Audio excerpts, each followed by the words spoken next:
क्या शंबुक वध की कथा मिलावटी है? शंबुक वध की कथा लगभग सभी जागृत बहुजन जानते हैं। यहाँ तक राम के नाम से अपनी दुकान चलाने वालों को भी यह कथा अच्छी तरह से पता है। इसलिए हम शंबुक वध की कथा का उल्लेख करते हैं। वाल्मीकि रामायण के अनुसार रामराज्य में एक ब्राह्मण बालक की मृत्यु हो जाती है। ब्राह्मण अपने बालक के मृत्यु का सारा दोष राम को देता है। तब वही बैठा नारद कहता है कि शूद्र को तपस्या करने का अधिकार नहीं है। निश्चित ही आपके राज्य में कोई शूद्र तपस्या कर रहा है। तब राम उस शूद्र को ढूंढकर उसका वध कर देता है। अगर शंबुक वध को विस्तार से जानना चाहते हैं तो वाल्मीकि रामायण उत्तरकांड 73, 74, 75, 76 पढ़े। फिलहाल हम बात करते हैं मनुवादी दयानंदी कथावाचक बाबा पंडे पुरोहितों की, जो इस कथा को नकारने के लिए तरह तरह के हथकंडे अपनाते हैं। क्योंकि राम के नाम से मनुवादी की राजनीति चलती है, कथावाचक बाबा पंडे पुरोहितों का पेट चलता है। दयानंदियों ने अपनी अलग दुकान खोलकर रखी है। 21वीं सदी का कोई आधुनिक मानव बर्दाश्त नहीं कर सकता कि उसके महापुरुष ने शूद्र का वध सिर्फ इसलिए कर दिया क्योंकि वो तपस्या कर रहा था। इसलिए संघी मनुवादी दयाने में लगे हुए हैं ताकि हिंदू समाज को सच्चाई पता न चले। दयानंदी राम की अपनी दुकानदारी बचाने के लिए पूरे उत्तरकांड को प्रक्षिप्त घोषित कर देते हैं।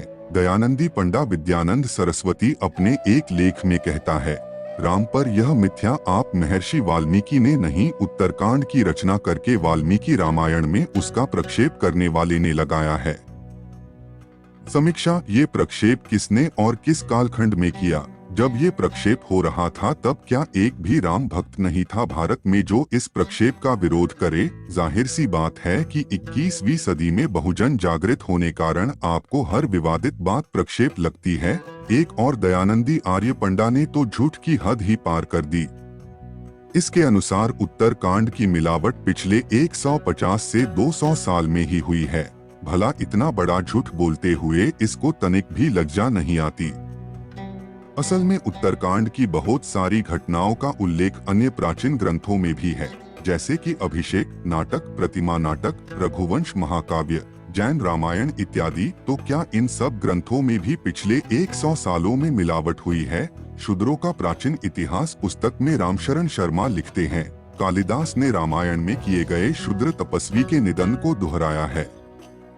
राम ने जो शंबुक को प्राणदंड दिया इसकी उन्होंने प्रशंसा की है और बताया है कि इस मृत्युदंड के परिणाम स्वरूप उसने जो पुण्यात्माओं का पद प्राप्त किया उसे वह अपनी उग्र तपस्या से नहीं पा सकता था, क्योंकि तपस्या तो वह अपने वर्ण धर्म के विरुद्ध कर रहा था।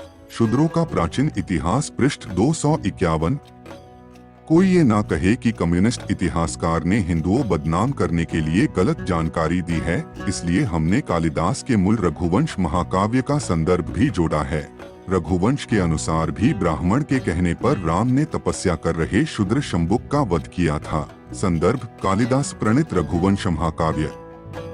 सर्ग 15 अनुवाद टीका ज्वाला प्रसाद मिश्र। कालिदास का कालखंड निश्चित नहीं है, लेकिन उसे 450 ईस्वी के पहले का ही माना जाता है। जाहिर सी बात है कि शंबुक वध की कथा प्राचीन काल से ही प्रचलित है। जैन रामायण पौंचरियम में भी शंबुक वध का उल्लेख है। जैन रामायण के अनुसार शंबुक ने सूर्यहास खंग की सिद्धि के लिए 12 वर्ष तक साधना की और खंग प्रकट हुआ। संयोग से लक्ष्मण वहां पहुंच जाता है और वह खंग को उठाता है। वह पास के बांस को काटकर शंबुक का सिर भी काट देता है। रामायण या सितायन सुरेंद्र अज्ञात पृष्ठ 187।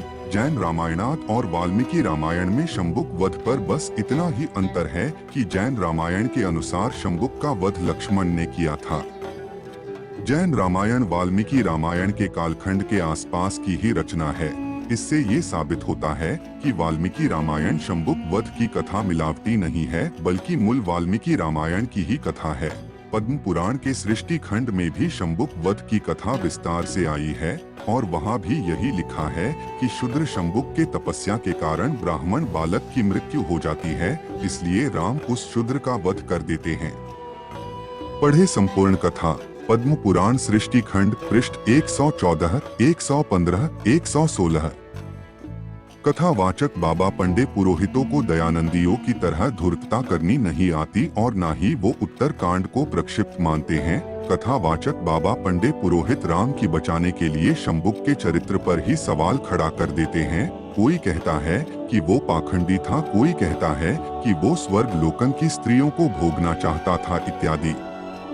असल में किसी भी श्लोक में शंबुक को पाखंडी नहीं कहा गया है और न ही यह कहा गया है कि वो स्वर्ग लोकन की स्त्रियों को भोगना चाहता था। उसे महान तप करने वाला तपस्वी कहा गया है। कथावाचक बाबा पंडे पुरोहित ये बात अच्छी तरह से जानते हैं कि भोले भाले लोगों ने रामायण पढ़ी नहीं होती, इसलिए वो राम की चमड़ी बचाने के लिए जितना चाहे उतना झूठ बोल सकते हैं। लेकिन जब तक हमारे जैसे बुद्धिवादी लोग भारत में हैं, तब तक वो अपने षड्यंत्र में पूरी तरह से कामयाब नहीं हो सकते। हमने ऊपर ही सिद्ध कर दिया है कि शंबुक वध की कथा प्राचीन काल से ही प्रचलित है। अब सवाल ये है कि बहुजन जागृत होने के बाद आधुनिक काल में धर्म के ठेकेदारों को ये कथा मिलावटी क्यों लग रही है? क्या इतिहास में कोई ऐसा राम भक्त नहीं था जो शंबुक वध की कथा का विरोध करे या उसे मिलावटी घोषित करे जैसे दयानंदी करते हैं?